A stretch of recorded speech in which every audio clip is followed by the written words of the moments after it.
Thank you. Okay, very good afternoon to all of you. My name is Teo Kok Ban, and today I would like to share my research.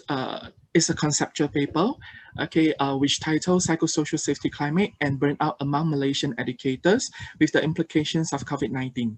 So the presentation will be started with COVID-19 in Malaysia, COVID-19 and Malaysian education, and job demands of Malaysian educators, and a COR theory, literature review, problem statements, burnout, job demands, psychosocial safety climate, discussion, conclusions, implications, and future directions. So, first of all, I would like to talk about the COVID-19 in Malaysia, and it is actually well known that throughout the world, it is a coronavirus disease. It's an infection disease caused by a newly discovered coronavirus, and it was declared by World Health Organization that it is a pandemic status on COVID-19 during 11 March of 2020. So in order to cope with the COVID-19 pandemic from spreading around, the Malaysian government has actually declared movement control order. It's not really lockdown, it's partially lockdown from 18 March until 3rd of May. And actually the situations gets better at that time. And then the government has actually announced from MCO into CMCO, conditional movement control order, from 4th May to 9th June. And then after that, it is followed by RMCO, Recovery Movement Control Order, from 10 June until 31st of August. But unfortunately, we are actually facing the second wave, as well as currently with the third wave of the COVID-19 infection. And we are now certain places with CMCO, and certain places which are green zone, we are in Recovery Movement Control Order.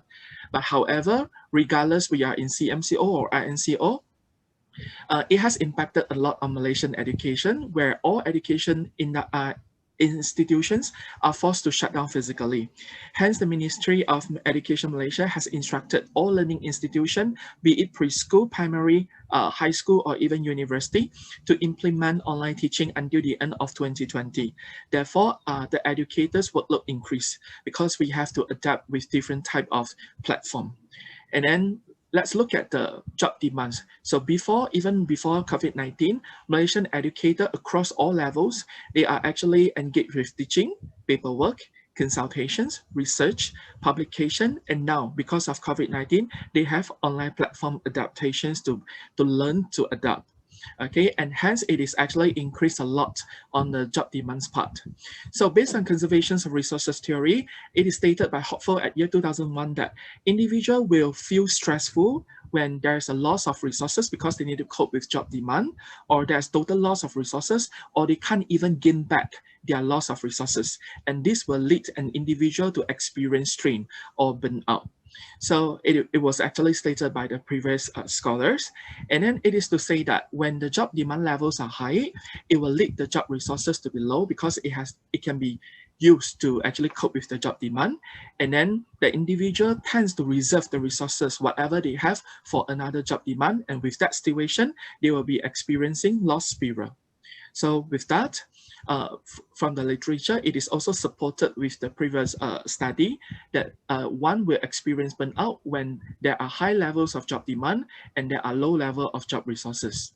So no matter it's theoretically or even from the past research, it is actually saying that burnout happens when there are high levels of demand and low level of job resources. Therefore, it is to say that Malaysian educators all the while are experiencing high job demand, especially with the implication situations of COVID-19 pandemic, and it will lead them to experience burnout. So Malaysian educators across all levels. Therefore, burnout in this study is actually understood as syndrome, emotional exhaustion, depersonalization, or reduced personal accomplishment. Or we can understand it in a better way where burnout is actually a long suffering state of energy, exhausted, or low enthusiasm. So that is what we consider burnout in the study. And in the study job demand, it is advisable by the previous scholar to actually differentiate job demand into challenge demand, which is actually promoting for rewarding work experience, as well as hindrance demand, something about negative, which are act as the obstacle to personal growth or demand. So as we actually found out from the literature, job demand doesn't really have a definite direction. Sometimes it plays as a very positive role, sometimes it plays as a negative role. It has to depend on the features inside the job demand in a particular organization. Okay, then let's come back to COR theory. It is actually stated that when one fails to cope with job demand, of course, there will be reductions of resources. And of course, the person will feel stress or emotional exhaustion. And then Hopeful actually stated that one should actually focus on other resources to act as a stress counteration armory so that they can actually overcome this problem. So in this study, it is actually found out and it is recommended by the previous scholar that in order to cope with this situation, psychosocial safety climate come into the place where it is actually a shared perception among employee regarding policy, practices, and procedure in workplace. And then, or we can understand it in a better way, it is a leading indicator for a better working environment through manageable job demand.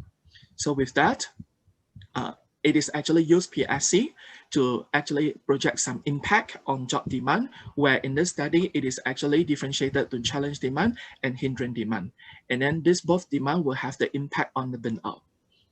Okay, as a result, psychosocial safety climate is found to be positively significant to challenge demand, which means it is actually there to promote something positive, and then significantly negative related to hindrance demand, which is actually trying to reduce the negative features of the hindrance demand, and then both demand will be positively contributed to burnout. So that is actually psychosocial through, indirect relationship with burnout through both different type of job demand. Also, it is also find that PRC has a direct relationship on burnout, which is negative significantly related. So as a result, it is also seen that hindrance demand perform even stronger than challenge demand because hindrance demand will project larger effects on burnout. So in order to look for the predator of burnout, then these three variables are quite significant on that.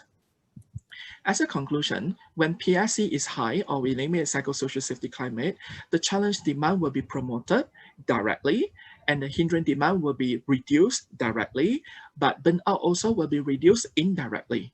So why it is indirectly? Because of the roles of the mediator between challenge demand and hindrance demand. And also, in this study, job demand, the problem statements that we mentioned earlier, it is actually have a very high levels of job demand, especially during this COVID-19 pandemic, and lead them to burnout because of COR theory supported that. And then in this study, it is actually take the call from the hopeful, as in COR theory, to look into PSC as another resources. So with that, it will act as a stress counteraction armory. And then when PSC is high in a education industry in Malaysia, then the job demands level, as in the negative features of job demand, will be reduced, and the burnout level also will be reduced. With that, quality teaching is ensured, and the job commitment among Malaysian educator is increased.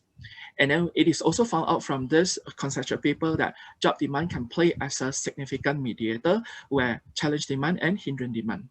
So as a result, this study actually contributed into two ways. The first one is theoretical, where it enriched the literature of educational context, especially with the applications of PSC, which is very new into education's context.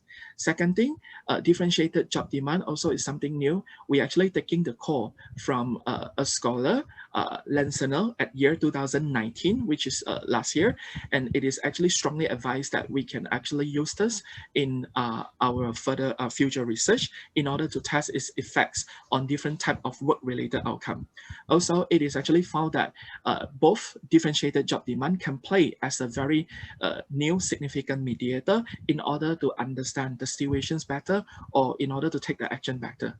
Meanwhile, in practically, it can be used. The finding can be used to change the management practices, and also it is actually one tool that focuses on working condition because psychosocial safety climate focus on the job demand, and job demand actually consists of physical and also emotional and also cognitive.